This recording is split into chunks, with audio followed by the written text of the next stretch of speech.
Looter shooters. The type of game that pretty much everybody loves, and no one has quite got right yet. Well, no one has quite got right as far as gamers are concerned. Hello everybody, how can I put this? In light of Anthem biting the bullet finally, in January of next year, I thought I would go back through my catalogue of looter shooters. It's one of my favourite genres, and to be perfectly honest, I've liked every game I have played in the genre. Much of them are divisive, though, or divisive, depending on how you want to put it. For example, Anthem upon release was heavily slated for various things that I didn't think were too bad. This game, Outriders, is another one of those games, so it got a lot of hate upon release. There were some issues with it, as with every game that tries to cram so much stuff into it, one of which was a poor endgame, as in there really wasn't any, and I think that was basically it. People were angry about the endgame. Now, the issue with looter shooters is they are always multiplayer and primarily games as a service. I'm looking at Anthem, Destiny, and Outriders specifically for that categorization. There is one outlier to that, and that is the Borderlands series. It's not a live service game, but it is a multiplayer game. It does looting, shooting extremely well, and I must say is probably the original looter shooter, because let's face it, the original advert for the original Borderlands with a bazillion guns, I think went down in history as being the most ludicrous but the most anticipated and wished for aspect of any game. It turned out to be kind of true, but that's for another story, especially as Borderlands 4 has been announced and is coming out later this year. But what I wanted to do is I wanted to go back through and look at Outriders, because I have to say, guys, I do not want this to go the same way as Anthem. I do not want this to get shut down, simply because I think it is absolutely brilliant. And just like Anthem, I do still play this to this day. Now, let's look at the things that differ from Anthem before we go into anything else. Anthem's main draw was its massive open world. I say massive because it was pretty big. It was pretty empty, but it was pretty big. And also its flying mechanics. And that was where it really stood out from every single other looter shooter. Now, Outriders does not have those flashy flying mechanics. It doesn't have any sort of traversal, in essence, apart from hunker down behind cover and leap over it with the push of a button. There's no jump button, there's no fly button, or anything of that nature. What it does have is it has amazing gunplay for a third-person shooter. It also has really nice powers, and I'm going to skip forward so we can see some of those powers in a bit more action. And here we are, a little bit further on. So, not too much further on. I skipped the prologue in this. The prologue is before you become altered. Not going into too much detail, but basically the premise of the game is you are trying to find a new planet to inhabit. You've arrived with a colony ship and 500,000 people on board, with the idea that you're going to recolonize a planet. The planet's called Enoch. Unfortunately, when you land, some weird stuff is going on that hadn't shown on the scans in the first place. Something weird happens. You basically go to sleep for 31 years and wake up in hell. This character is currently in hell, and I'm not going to go into any more detail than that. Now, the reason my character looks much more badass than he was before is because Outriders gives you the ability of learning the look of any item that you pick up. So once you pick it up, if you discard it, for example, break it down or whatever it might be, you can unlock the look of that item. Now, I'm not sure whether it's the same for legendaries. I can't quite remember. It might be on pickup. I think it is actually on disassembly. So when you break it down, that it actually shows up in your transmog area. But basically, any character that you make, if you unlock the transmog, it will copy across to other characters. So you can start a new character and get your new character to look amazing straight away. I'm not overly keen on it in some regards, so I love it in one way, hate it in another, in as far as you get a new character and make it look like an endgame character instantly, even though you've got rubbish equipment. I'm kind of not a big fan of that. I wish they would lock transmogs to tiers.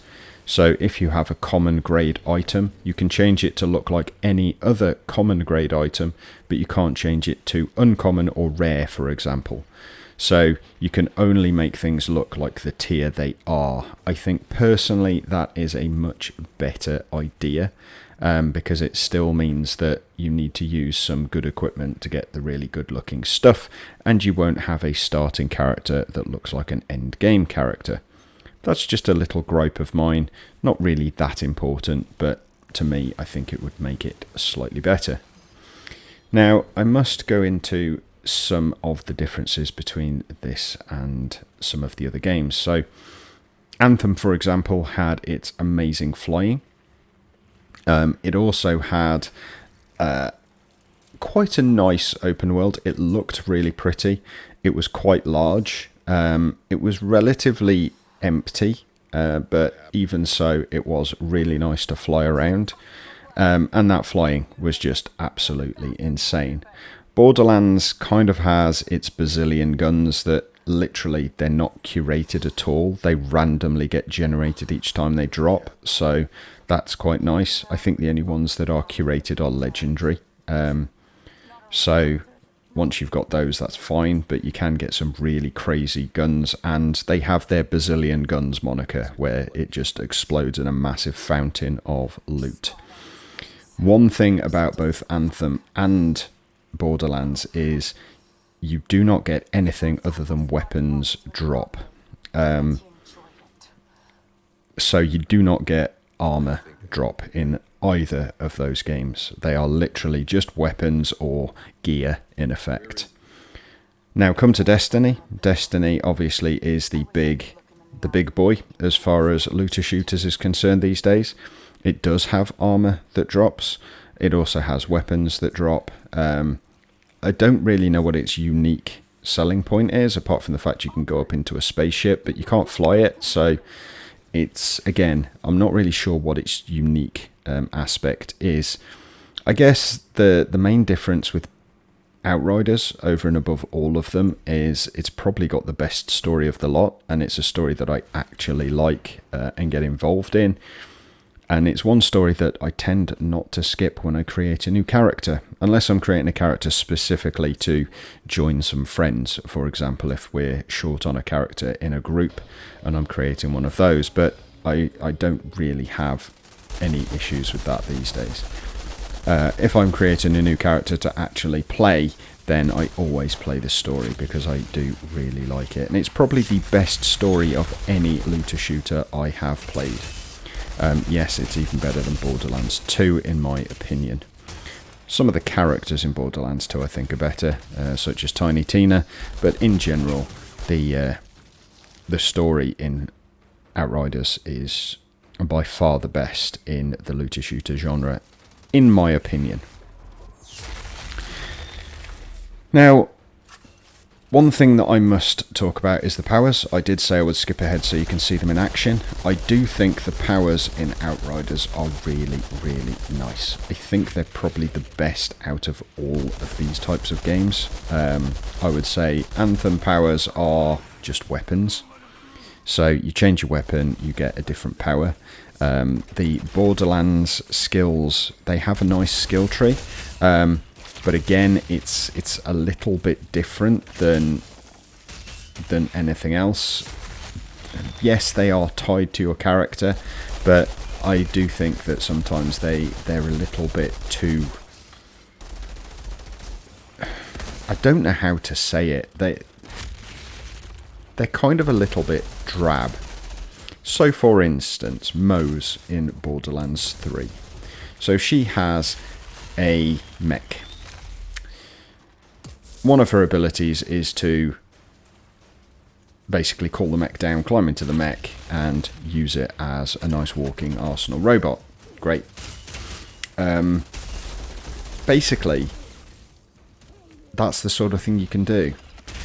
One guy will have a little shield that they can put up, one guy will have a turret they can put down. It's very straightforward, but the thing with the turrets, you have turrets in this game, but they spray like poison and flame and things like that, whereas the turrets in Borderlands, I don't know, they're just a little bit less impressive. And I think that's the thing, the powers in this game are very impressive and very fluid. So although I died, you've seen me kind of fly around, so I jump up into the air, I then flash forward and land at the feet of an enemy and basically turn them inside out with my impact. That is really impressive. And there are some other classes, this is the Devastator, there are some other classes which are actually much better as far as their powers are concerned. So you really can pick your play style. I do find in some games like Borderlands, the actual difference between the characters, yes, there is a difference in their powers, but it's not really big enough to make them feel hellishly different. Whereas in this, they really do. You can tell you're playing a tank, for example, when you're playing a Devastator. You can tell when you're using the Pyromancer that that's the mage class. I don't really get that sort of feeling in Borderlands, for example. And Destiny, again, they're all pretty much the same. Yes, they have flashy powers, but they just don't have the same sort of impact as far as I'm concerned. Like when the character then just flew up into the air, landed on the ground, and there was a massive quake around the impact point. I never get that sort of impact feeling from Destiny. I might be misremembering it, but it's not the sort of game that I've ever felt like I needed to go back to. Whereas this, I really do enjoy playing it, so I do go back to it quite often. Obviously, it's been a little bit of a while since I played last time, and I had forgotten a lot of the buttons because I've been playing Space Marine 2, which is very different, and very different button layout, obviously, but a similar genre in as far as it's a third-person shooter. And third-person melee, so it threw me a little bit when I was recording this gameplay. But you can see there is a lot going on. It's hectic, it's frenetic. I have no idea what word I'm trying to say, but it's frantic, I think, is the correct term. So there's just things going on all of the time. And one thing that's really good is each of the different classes in this game heals in a slightly different way. So the Devastator heals when it basically kills close up. So when you're within close range of your enemy and you kill them, it basically heals you. So the Devastator is definitely a get in amongst the enemy and just obliterate them. And it's something that works really well with this character. Now, as I mentioned, one of the reasons I wanted to do this, because I do not want Outriders to go the same way as Anthem. I do not want Square Enix to turn around and say, Outriders is no longer available and you can never play it again. This is off the back of the fact they have just cancelled Outriders 2. And that has really concerned me, because, as I say, I do not want this game to go anywhere. I really do enjoy it. And I think if they just did a bit more work on adding some extra stuff to the end game, I mean, they've already got Tarangratar, I think it's called, or something like that, which is a new location for the game. They've already got that. So they could just add more things, or just finish Outriders 2. It was almost complete. Just finish it. It'll be fine. There are enough people who will enjoy playing it. It's a new looter shooter at the end of the day, and people do like looter shooters. Yes, they moan about them, but the number of people who were still playing Anthem towards the end, every time I went into a game in free play, there was always somebody in it.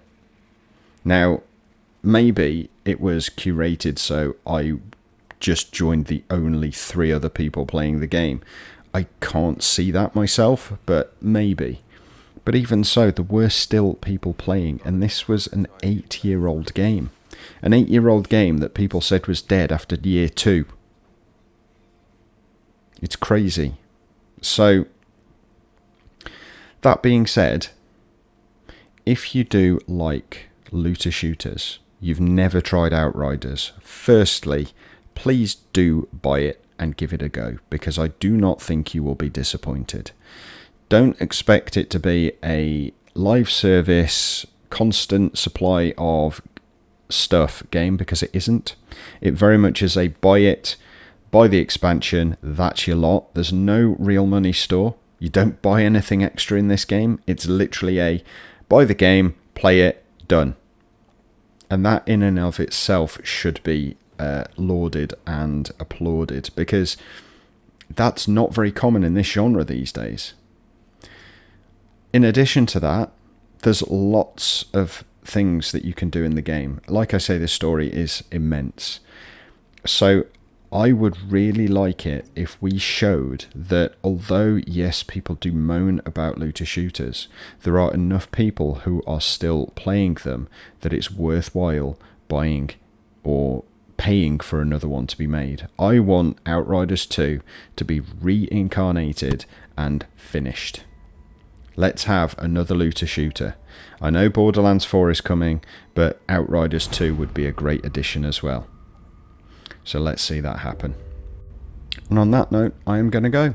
Thank you very much for watching, guys. I really do appreciate it. As always, please do make sure you click the like button. Subscribe if you are new to the channel, or if you haven't previously done so. Leave me a comment down below what you think of looter shooters and Outriders itself. And I look forward to seeing you for my next video very soon. You all take care. Bye for now.